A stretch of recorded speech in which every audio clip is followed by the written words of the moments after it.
Bismillahirrahmanirrahim. Assalamualaikum warahmatullahi wabarakatuh. Kita sudah saksikan debat capres pertama antara paslon 01 Joko Widodo Ma'ruf Amin dan paslon nomor 2 Prabowo Sandi.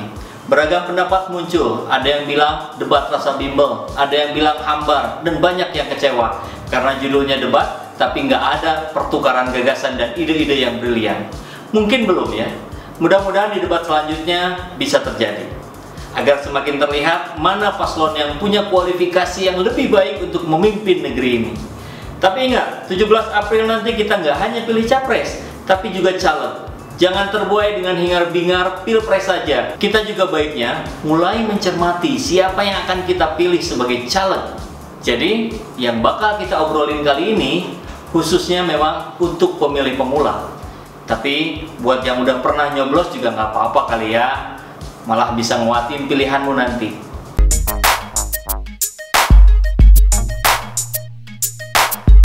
Oke guys, kita mulai dulu video kali ini dengan wawancara bersama kaum milenial yang sekaligus menjadi pemilih pemula di pemilu kali ini.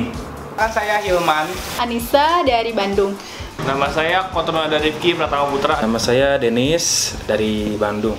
Politik itu apa sih? pasti berkaitan dengan suatu pemerintahan, pengambilan keputusan kekuasaan kewarganegaraan. Hal-hal yang dilakukan yang berhubungan dengan negara, dengan partai, dengan segala sesuatu seluk-beluknya lah menurut saya kayak gitu. Sebenarnya politik itu intinya kegiatan yang melibatkan orang gitu ya, menego orang. Politik apa ya? Aduh bingung ya ngejelasinnya gimana. Politik itu ya politik. Oh iya. Politik itu adalah sesuatu hal yang diraih oleh meraih sesuatu cara yang digunakan untuk menempuh jabatan. Kayaknya gitu. Kan ribet ya belibet ya, itulah politik belibet. Gimana menurutmu proses politik di Indonesia? Menebar suatu kebencian gitu. Politik di Indonesia tuh, walaupun memang sah-sah saja gitu ya, namanya juga memperebutkan kekuasaan, harus ada senjata-senjata yang mungkin cacian lah, yang mungkin makian lah. Politik di Indonesia itu melawan lawan mainnya itu dengan cara menurut saya agak, atau memang seperti itu ya, politik nggak tahu, saya juga memang harus seperti itu atau memang ada cara ideal yang lebih bagusnya gitu, menyebarkan hoak, menjatuhkan lawan main, dan jadi ya kesannya hanya ingin menjelek-jelekan pihak lain aja gitu. Kalau sekarang ya lagi bentrok lah. Lagi banyak hal, banyak hoax bertebaran. Gimana pendapatmu dengan pemilu 2019 ini? Khususnya untuk pemilihan presiden, ini kan persiapannya sudah lama, rakyat juga sudah tahu dari lama gitu. Menurut saya selama prosesnya ini justru malah banyak kejadian-kejadian, malah banyak hal-hal yang tidak mengenakan gitu ya. Ada curangan sana sini kalau gitu kan, ada penyebaran hoak untuk menjatuhkan pihak satu pihak dua gitu. Nah, jadi menurut saya jadi banyak kegaduhan sebelum terjadinya pilpres gitu. Sudah kenal dengan calon yang mau dipilih? Belum? Masih belum terlihat. Karena masih belum terlihat yang mana yang lebih bagus. Mungkin ngelihat nanti. Apa yang kamu pengen buat pemilu ke depan yang lebih baik? Jangan golput. Ya saya setuju sih dengan ini. Walaupun kalian gak setuju dengan sosok A, sosok B gitu, tapi pastikan kalian memilih yang terbaik gitu. Jangan mau kalian digoyahkan gitu, mending pilih sini, karena ketika pun kita sharing dengan teman-teman kita, banyak nih kejadian sharing terus tidak berbeda pendapat politik malah jadi kacau. Jadi saya pikir kita harus tetap rasional dalam menghadapi sesuatu ini. Untuk pemilu 2019, teman-teman harus lebih aware lagi, sense of pemilunya harus dapat lagi karena biar nggak salah pilih gitu. Semoga siapapun yang terpilih itu bisa menjalankan amanahnya, yang tidak terpilih mendukung yang terpilih. Jadi jangan ada yang terpilih tapi malah diberitain buruk-buruk semua gitu. Jadi jangan sampai kayak gitu. Kita harus percaya sama pemimpin kita. Bahasan ini mungkin terkesan gak nyambung sama urusan karir dan pengembangan diri, tapi sebenarnya ini sangat berhubungan karena negara ini akan ditentukan oleh mereka yang kita pilih. Salah-salah bisa bikin kita sulit cari duit.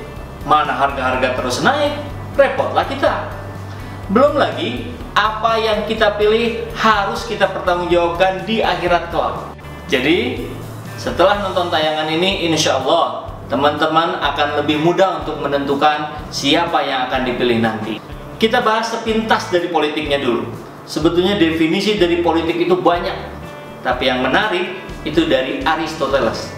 Politik adalah usaha yang ditempuh warga negara untuk mewujudkan kebaikan bersama. Mulia ya. Tapi politik juga bisa berarti sebuah seni dan ilmu untuk meraih kekuasaan baik secara konstitusional maupun non-konstitusional. Jadi intinya, politik adalah segala sesuatu tentang proses perumusan dan pelaksanaan kebijakan publik. Kebayangkan betapa situasi politik itu akan berpengaruh terhadap kita sebagai publik, sebagai rakyat. Dari harga saham sampai harga tempe, dari biaya sekolah yang mungkin nanti bisa gratis sampai kuliah, sampai yang mahalnya nggak ketulungan. Bahkan dari proses bikin SIM yang rumit, sampai mungkin nanti bisa banyak dipermudah, dan sebagainya. Nah, agenda politik terdekat kita sekarang adalah Pilpres dan Pileg. Kita bisa aja milihnya asal karena alasan nggak ada yang dikenal, dicoblos karena alasan yang terlalu sepele. Misal, karena calegnya cantik atau tampan, karena foto calegnya itu unik, dan sebagainya. Di sisi lain, banyak alasan primordialisme yang disuguhkan. Semisal, dia masih saudara kita, tetangga satu desa, satu suku, satu agama, satu sekolahan, dan alasan kesamaan lainnya. Alasan-alasan di atas nggak sepenuhnya salah. Bahkan alasan ini yang dipakai puluhan tahun oleh kita di bangsa Indonesia ini. Tapi nampaknya kita perlu koreksi alasan itu buat pemilu kali ini. Kadang kita lupa bahwa kita sedang memilih wakil rakyat yang menentukan nasib bangsa dan rakyat Indonesia. Bukan semata memilih kerabat atau karib agar dia menjadi pejabat sehingga kita ikut bangga dan kebagian cipratan jabatannya. Ini menyangkut nasib bangsa dan negara. Maka selayaknya alasan kita dalam menentukan pilihan adalah alasan siapa yang paling mungkin memberikan lebih banyak manfaat dibanding kerugiannya. Bayangin, kita punya tanah air yang subur dengan kekayaan yang melimpah ruah. Kita juga dianugerahi penduduk yang jumlahnya sampai sekitar 267 juta orang. Kita lihat tetangga kita Singapura, luasnya nggak lebih dari 1/5-nya Jakarta, tanpa kekayaan alam. Dan dengan jumlah penduduk yang cuma sekitar 5,6 juta, harusnya Indonesia berkali lipat lebih sejahtera dan lebih maju dibandingkan Singapura. Tapi kenyataannya nggak gitu ya. Salah satu sebabnya karena 5,6 juta manusia Singapura itu bergotong royong, bahu-membahu menjaga dan membangun bangsanya. Sementara 267 juta rakyat Indonesia sibuk dengan urusannya masing-masing. Nah, siapa yang berperan ngurusin manajemen bangsa ini? Ya presiden beserta jajarannya di pemerintahan dan para anggota legislatif yang bersama-sama pemerintah nyusun anggaran kebutuhan negara. Di sisi lain, juga yang bertugas ngawasin jalannya pemerintahan. Jadi pemerintah dan anggota legislatif kita mutlak harus punya jati diri kebangsaan yang kuat, yang peduli dengan kebangkitan ekonomi rakyat kecil, yang memberikan ruang dan peluang besar bagi para pemuda untuk bisa memunculkan ide-ide hebat dan berkarya semaksimal mungkin, yang membuat harga-harga semakin terjangkau oleh kaum lemah, yang membuat para keluarga mampu meningkatkan taraf hidupnya, yang memberi kesempatan umat beragama untuk beribadah sebaik-baiknya, dan banyak lagi hal positif yang bisa dilakukan mereka untuk kita-kita. Nah, sekarang para calon sedang mempromosikan dirinya masing-masing untuk dipilih, sedang menampakkan wajah baiknya, seperti yang peduli pada rakyat kecil, seperti yang ingin meningkatkan ekonomi keluarga calon pemilihnya, seperti yang sedang sibuk berjuang untuk masyarakat banyak dalam berbagai hal. Padahal jangan juga kita berprasangka buruk ya, menganggap semua yang sedang kampanye itu pakai topeng kebalikannya. Tapi kita cermati saja dengan sedikit upaya dari kita. Ya, sedikit saja. Bisa kok, insya Allah. Caranya, jadilah pemilih yang berpartisipasi secara otonom. Artinya, memilih dengan pertimbangan yang matang, bukan atas pengaruh orang lain. Nah, sekarang gimana caranya biar kita punya pertimbangan yang matang? Simak baik-baik do and done berikut ini. Do. Yang pertama, pelajari profil calonnya. Teman-teman bisa cek di www.infopemilu.kpu.go.id. Setelah masuk, kemudian pilih daerah pemilihan. klik lagi pemilihan tingkat dapil.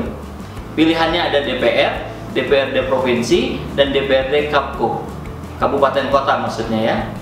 Misal nih, kamu pilih DPR. Selanjutnya di sebelah kanannya ada pilihan provinsi. Silakan dipilih provinsi di mana kita berada. Selanjutnya klik tombol lihat yang ada di sebelah kanannya lagi. Maka nanti muncul tabel dapil dan wilayah. Silakan dicari yang sesuai dengan domisilimu dan klik tulisan lihat data DCT. Keluarlah data para caleg yang bisa kamu pilih. Setelah muncul data calegnya, lihat kolom paling kanan. Di situ ada informasi detail dari setiap orangnya. Ribet ya? Tapi nggak apa-apalah, kali-kali cuma 5 tahun sekali ini kok. Lagian banyak yang lucu juga isinya. Seriusan, kalau udah dibuka, kita akan fokus ke info pentingnya ya. Nah, di situ pas bagian motivasi dan target atau sasaran, justru ada yang nggak ngisi. Apa dong artinya? Berarti dia nggak punya motivasi dan nggak ada target apa-apa yang mau dilakukannya. Setuju nggak? Wah, itu kan bisa aja karena kendala teknis. Apa? Hari gini pakai alasan kendala teknis? No way. Kan bisa diedit. Atau ada yang isinya panjang sekali, tapi nggak nyambung. Terus ada juga yang malah promosiin partai lain yang bukan partainya. Tapi tetap banyak juga kok yang bagus-bagus. Ya udah, pilih saja yang nyambung-nyambungnya. Yang kedua, ini cara cepatnya. Copy nama calegnya, paste di Google, baca rekam jejaknya di website. Kalau nggak ada, mestinya minimal adalah medsosnya. Stalking deh bentaran. Apa yang dia posting?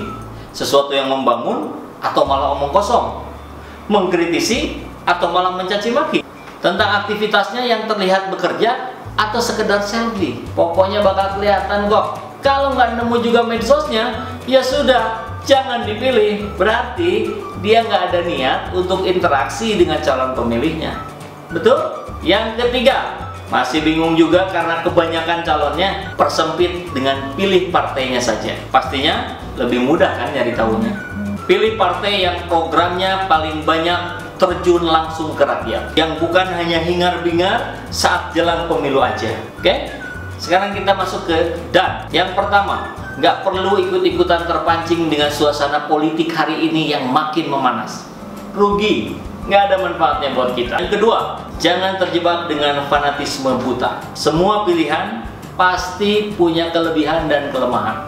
Fokus saja pada apa yang punya kelebihannya jauh lebih baik dibandingkan kelemahannya. Tiga, jangan terpengaruh dengan janji-janji. Jangan asal telan info yang didapat. Lihat aja track recordnya.